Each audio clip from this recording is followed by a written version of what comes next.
This is a Federal News Network podcast. The House of Representatives does have a speaker, for now anyhow. That was a heavy lift. What comes next, now that Capitol Hill is operational again, more or less? We get this week's outlook from Bloomberg Government Deputy News Director Loren Duggan. And after all the fanfare, and I guess some Democrats came over and voted, and it was all moonlight and roses for 30 seconds on Capitol Hill, what can we expect this week as the real issues start crowding back in? Well, a lot of the work that they had hoped to do before the 3 weeks without a speaker is being resumed now. And the biggest effort is a resumption of debating the fiscal 2024 appropriations bills. This was all precipitated by the bill that kept the government open, with many Republicans unhappy that Kevin McCarthy had come up with a bill that relied on a lot of Democratic support to become law and to keep the government open through November 17th. Now, a good chunk of that time through November 17th was eaten up by this process. But we saw almost immediately they swore in Mike Johnson as the speaker. They did a resolution on Israel, which is something else that had been held up. And then they went right back to one of the spending bills, and they passed that before they left town last week. So we have 5 through the House now, one that was rejected, and a plan that's kind of ambitious to get through the others, at least pass House versions of them, get them over to the Senate, and try to get a process going here to get full year appropriations in. Now, there's talk again about another CR. We'll have to see what happens there, but they got back to business pretty quickly once they could. Therefore, they're trying to avoid another CR if they can and go not the omnibus route, but the fewer consolidated bills route, ideally.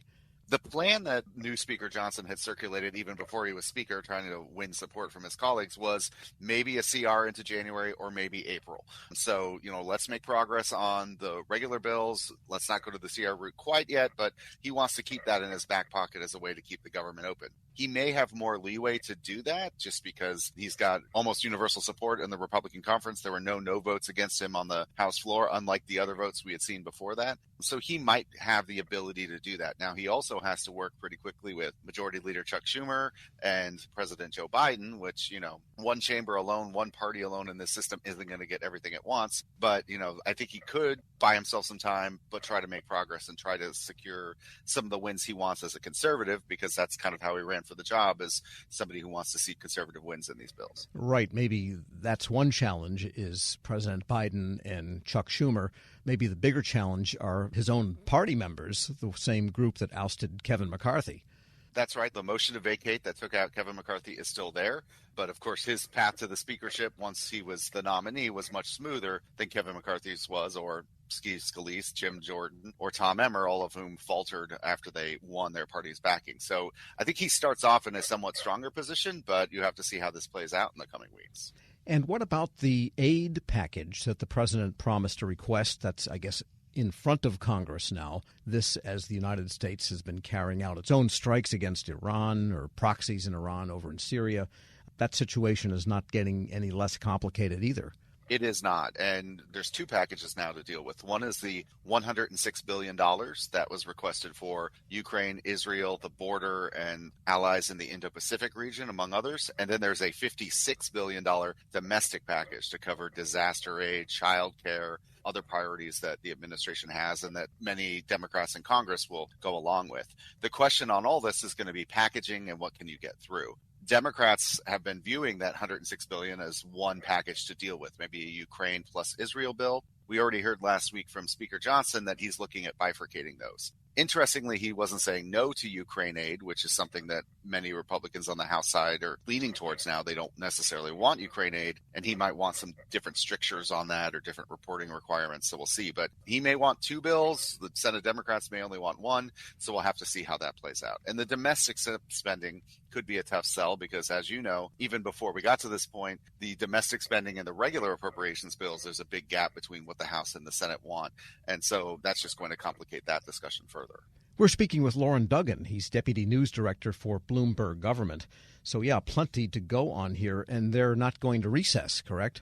That's right. These were supposed to be 2 weeks with less work, and now they're 2 weeks in session. So they're not back till Wednesday this week, but they'll have 3 days this week, 4 days next week ahead of the Veterans Day holiday. And now that the House is back in business, can action happen on the National Defense Authorization Act? Because that's another deadline, maybe a deadline beyond the funding shortfall or the CR ending. But nevertheless, they want to do that this calendar year. That's right. That's a bill that they'd like to get done. The House had already named its conferees. I believe the Senate still needs to do that, but they can start having informal talks.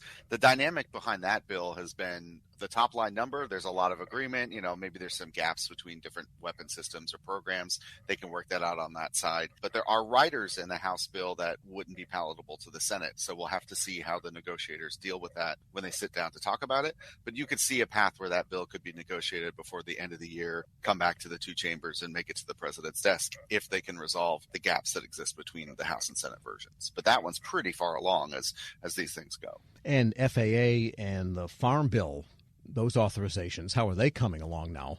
Well, the FAA has an extension through the end of the year. That was part of the continuing resolution that was passed in late September. The House has passed a bill. The Senate hasn't. There's, always behind the scenes talks. If the Senate were to get something through its chamber, that's something that could be negotiated and worked out. The Farm Bill is much further behind. Neither the House or the Senate committee has produced a bill, and there's already talk about what to do about maybe a year-long extension.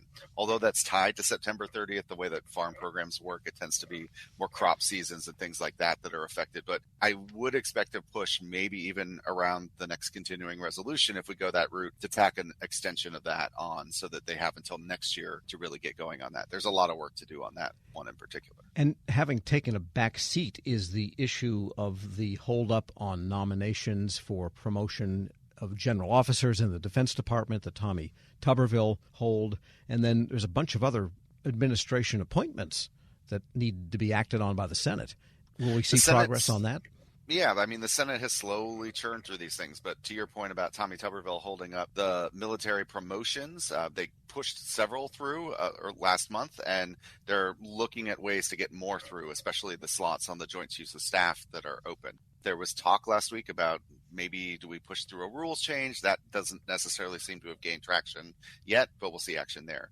A big nomination maybe this week, Jack Lew to be ambassador to Israel. Obviously a key post with everything going on there. We might see a confirmation vote this week. And then Harry Coker, who was nominated to be the new national cyber director, he's getting a hearing. So these things are continuing to percolate behind the scenes, but there is still this blockade on a number of nominations that Democrats have to decide how much floor time they want to devote to get over that. It's all about floor time at this point, correct? Very much so. And the pipeline is getting pretty blocked up here with everything that's on the agenda. Loren Duggan is Deputy News Director for Bloomberg Government. As always, thanks so much. Thank you. And we'll post this interview at federalnewsnetwork.com/Federal Drive. Hear the Federal Drive on demand. Subscribe wherever you get your podcasts.